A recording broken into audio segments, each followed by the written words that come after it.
हमारे पुत्र में और गुण प्रकट हो जाए, आशीर्वाद मिल जाए। राजा फिर दुविधा में पड़ गए कि गुरुदेव ने मना किया।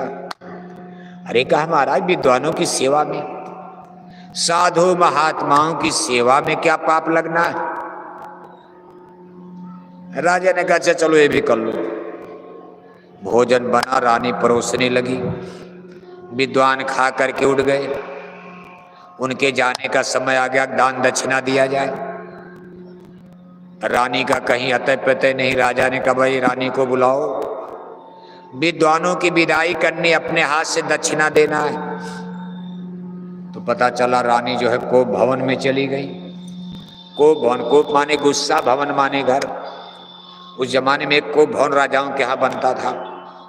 जैसे आप कैकेयी के बारे में सुनते हो, कोप भवन में चली गई। राजा दशरथ गए, बाल ओल बिखेर कर, सब गहने फेंक करके, अपना एकदम भयंकर रूप बना करके, बालों को खोल कर रानियां उसमें पड़ जाती थी। राजा लोग जान जाते थे भाई कोई गुस्सा, कोई इनको कमेंट कंप्लेन। राजा ने कहा विद्वानों के दक्षिणा का विदाई का समय आ गया और आप कोप भवन में, आखिर बात क्या है, नाराजगी क्या है महारानी? तो रानी ने कहा महाराज, जिन विद्वानों से आपने यज्ञ करवाया कि हमको पुण्य मिलेगा, इसमें कोई भी विद्वान और ज्ञानी नहीं है। ये सब चांडाल वृत्ति के लोग हैं, ये नकली साधु लोग हैं। राजा ने कहा ये कैसे?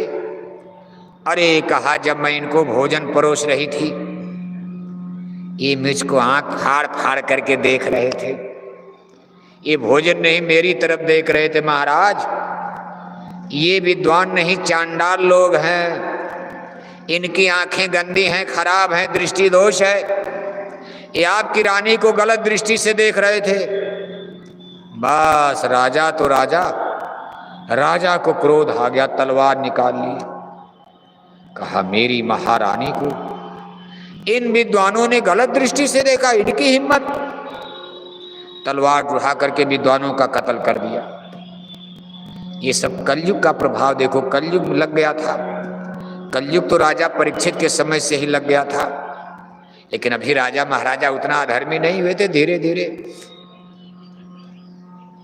जब विद्वानों का कत्ल कर दिए तो राजा जयमेजय को कोढ़ की बीमारी हुई, जिससे हाथ अंगुली सब सड़ करके लगी गिरने।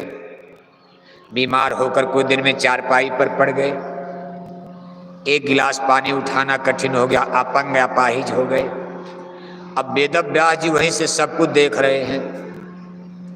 जब उन्होंने देखा कि राजा का घमंड अब चूर हो गया, राजा किसी काम का नहीं रहा, एक दिन अपना कमंडल उठाए हस्तिनापुर में पधारे।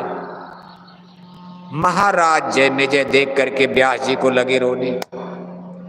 व्यास जी ने कहा राजन, तुम्हारी ये हाल कैसे हो गई? तो राजा जयमेजय जी ने कहा महाराज, हम हार गए, आप जीत गए, होनी होकर रहती है। हे महाराज, आपके 10 आदेश में अगर एक आदेश में मान गया होता, आज मेरा ये बुरा हाल न होता। तब व्यास जी ने कहा राजन, इसी तरह से राजा युधिष्ठिर का कोई दोष नहीं है, होनी होकर रहती, सब कर्मों का खेल है। किसी जन्म का कोई लेना देना, अपने कर्मों का भुगतान करना पड़ता। कहने का मतलब यह है कि कर्म प्रधान विश्व रच राखा, जो जस करी सो तस फल चाखा। इस कर्मों के वेग में कमी लाई जाती, जैसे लोहा लोहे को काटता है। पानी से मारी हुई फसल पानी से जिंदा की जाती, ऐसे गुरु के आदेश का पालन करके कर्मों के प्रभाव को कम किया जाता, जिसको सूली का कांटा कहा जाता। बाबू साहब बूदी पड़ने लगी का? क्यों हैं? अच्छा ठीक है, कै बजा?